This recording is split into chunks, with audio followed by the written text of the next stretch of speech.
আপনাদেরকে একটু জানিয়ে রাখতে চাই, আমাদের এ পর্যন্ত যে ফান্ড আমাদের কাছে এসে পৌঁছেছে, আমাদের ত্রাণ তহবিলের টাকা 100 কোটি ছাড়িয়েছে। 100 কোটির বেশি ফান্ড আমাদের কাছে চলে এসেছে।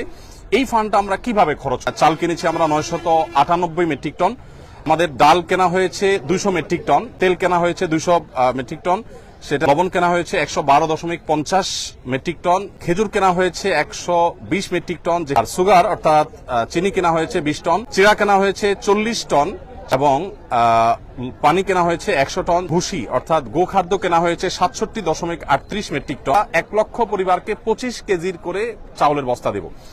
সর্বসাকুল্যে আমাদের মোট মালামাল যেটা এই পর্যন্ত আমরা কিনেছি, যার কিছু প্রস্তুত হয়ে বিতরণ হয়ে গেছে, কিছু প্রস্তুত হচ্ছে, আর কিছু ডেলিভারির অপেক্ষা আছে, সব মিলিয়ে দাঁড়াচ্ছে হলো 4357.88 মেট্রিক টন। কৃষি এবং ব্যবসায় 30 কোটি টাকা খরচ করবো আমরা, এবং গৃহ নির্মাণে 30 কোটি এবং শিক্ষায় 20 কোটি টাকা আমরা খরচ করার সিদ্ধান্ত